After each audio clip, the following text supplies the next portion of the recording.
मधुपुर गांव में एक गरीब परिवार रहता था।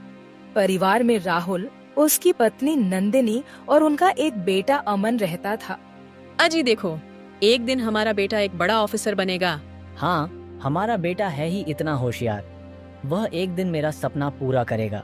अमन एक बहुत होशियार लड़का था। उसका सपना कृषि विभाग में अधिकारी बनकर किसानों की मदद करना था। राहुल के पास एक छोटा सा खेत था। यही उसकी आजीविका का एकमात्र साधन था। इसलिए राहुल दिन रात इस खेत में मेहनत करता रहता था। आमदनी कम होने के कारण राहुल ने अपने बेटे का दाखिला एक सरकारी विद्यालय में करवा दिया। राहुल के खेत पर उस गांव के जमींदार की नजर थी। राहुल देखो, तुम अपना खेत मुझे दे दो, बदले में मैं तुम्हें मुंह मांगी कीमत दूंगा। तुम्हारे पास इतना पैसा होगा जितना तुमने जीवन में कभी नहीं देखा होगा। जमींदार साहब, कोई किसान अपनी भूमि का कभी सौदा नहीं करता और फिर मेरे पास केवल वही एक खेत है। अगर मैं खेत आपको दे दूंगा तो खाऊंगा क्या? मेरे परिवार का क्या होगा? यह सुनकर जमींदार गुस्से में पांव पटकते हुए चला जाता है।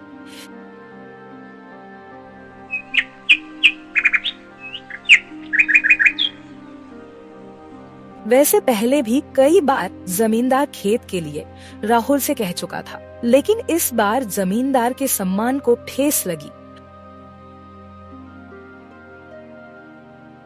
अगले दिन राहुल अपने फसल को मंडी ले जा रहा था।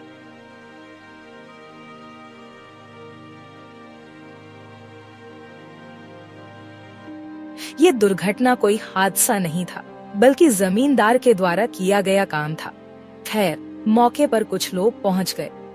देखिए, इनको बहुत गहरी चोटें आ गई हैं। ऑपरेशन नहीं किया गया तो कुछ भी हो सकता है।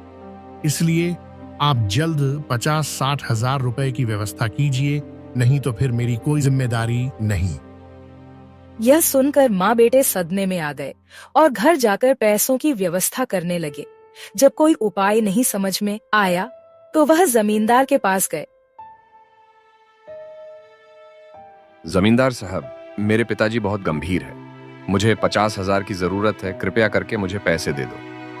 अमन, तेरे पिताजी बीमार है, ये तो ठीक है, लेकिन मैं तुझे इतनी बड़ी रकम कैसे दे दूं? इसके बदले में तुझे मेरे पास कुछ गिरवी रखना होगा, जैसे कि गहने, घर या फिर खेत।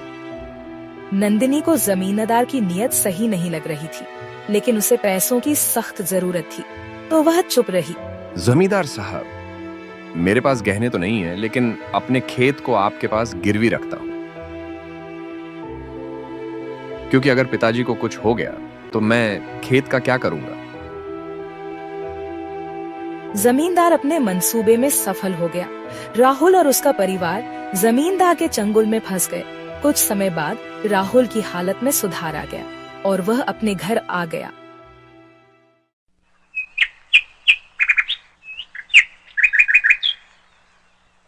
धीरे धीरे फसल बोने का भी समय आ गया, लेकिन राहुल इस हालत में नहीं था कि वह खेतों पर काम कर सके। इसलिए अमन ही दिन रात खेतों पर काम करता है। ज्यादा काम होने के कारण अमन का स्कूल जाना छूट गया। उसके सारे सपने टूट गए।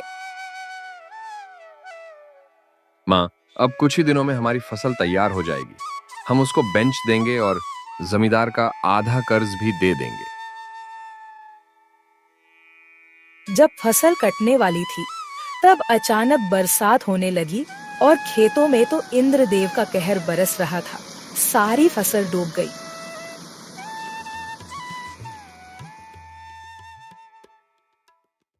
राहुल, तुम्हारी फसल बर्बाद हो गई है और तुमको कर्ज लिए 1 साल हो गया है। इसलिए अब मेरे पैसे दे दो। मैं अधिक दिनों के लिए उधारी नहीं रख सकता। जमींदार साहब, इतना अत्याचार ना करो हम गरीबों पर। मेरी फसल खेत में ही सड़ गई है। मेरे पास तो अनाज की भी कमी है, फिर मैं इतने पैसे कहां से दूंगा? राहुल के गिड़गिड़ाने कर जमींदार पर कोई खास असर नहीं हुआ और उसने राहुल को केवल 10 दिनों का अवसर दिया। जमींदार की धमकी सुनकर राहुल दोबारा बीमार हो गया। धीरे धीरे 10 दिन भी गुजर गए। तब ही एक दिन जमींदार पांव पटकते हुए फिर राहुल के घर आया। राहुल, आज 10 दिन से ज्यादा हो गए, लेकिन तुमने मुझे पैसे नहीं लौटा हुए। अब तुम अपना खेत मुझे दे दो, क्योंकि पैसे तुम दे नहीं पाओगे। जमींदार जबरदस्ती राहुल का खेत अपने नाम करवा लेता है। अमन और उसकी माँ कर्ज के कारण कुछ नहीं बोल पाए। राहुल को इससे गहरा आघात लगा और वह स्वर्गवासी हो गया। अमन और उसकी माँ बिल्कुल अकेले हो गए। इतना होने के बाद अमन ने दिन रात मजदूरी करके पैसा इकट्ठा किया और एक कृषि प्रशिक्षण केंद्र बनाया। राहुल का स्वभाव मिलनसार था।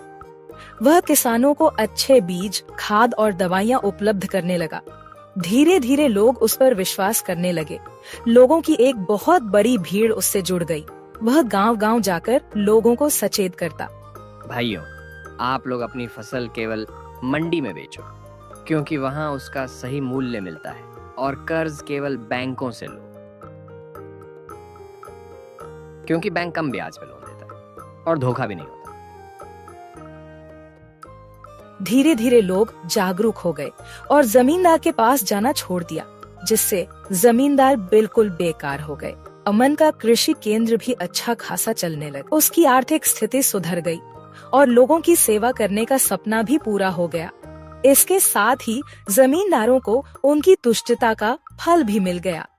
Ramu eka chotse gamba mem rahane vala eka sadarana kasanada, vaha garibada, lekina usaki mehanada ora amanadari pure gamba mem masahorati, usaka paravara chodada, usaki padni sita ora anaka beta chotu, Ramu ke pasa thori si jaminati, jisa paravaha dina rata mehanada karake fasala ugadada, ##kathanai bara javana Ramu ka javana asana nahimda. Kai bara suka parajata, Takabi barisa usaki fasalam ko barbata kara dedi, Lekina Ramu kabi hara nahim manata, Vaha hara bara nai amida ke satha apani jamina ko jotata ora fasala yugan ki kazisa karata, ##ekadina ki gatana eka bara gamba mem eka setha aya, jo gariba kisanam ko karja de kara anaka sosana karatada, Ramu ko bi fasala bone ke lai paise ki jarurata ti, isali majabari mem usain setha se karja liya. Setha ne bari baeja lagakara use paise dai, Ramu ne kari mehanata ki ora fasala achi way, Lekina jaba vaha apani fasala bakain gaya, to use usita dama nahim mila, vaha parasana ho gaya kyonki use setha ka karja kukanada, ##Ramu ka sangarsa Ramu ne tanalia ki vaha apani mehanata ora amanadari se haisa samasia ka samadana nikolega, usain gamba mem duser kisanam se bataki ora anhem sangathita kia. Sabi ne milikara setha ke kilafa avaja utai ora eka nai mandi banai, jaham kasana apani fasala ka sahi dama pa sakam, ##safalata ki ora Ramu ki mehanata rangalai, dur gamba ke kasana atmanarbara ho gai, aba anhem setha ke karja para narbara nahim rahana paradada, Ramu ka paravara bi kusahala ho gaya, isa taraha Ramu ki kahani hamem sikati hai ki mehanata, amanadari ora akata se hara kathanai ko durakia ya sakata hai। Ramu एक छोटे से गांव में रहने वाला एक साधारण किसान था। वह गरीब था, लेकिन उसकी मेहनत और ईमानदारी पूरे गांव में मशहूर थी। उसका परिवार छोटा था, उसकी पत्नी सीता और उनका बेटा छोटू। रामू के पास थोड़ी सी जमीन थी, जिस पर वह दिन रात मेहनत करके फसल उगाता था। कठिनाई भरा जीवन। रामू का जीवन आसान नहीं था। कई बार सूखा पड़ जाता तो कभी बारिश उसकी फसलों को बर्बाद कर देती, लेकिन रामू कभी हार नहीं मानता। वह हर बार नई उम्मीद के साथ अपनी जमीन को जोतता और फसल उगाने की कोशिश करता।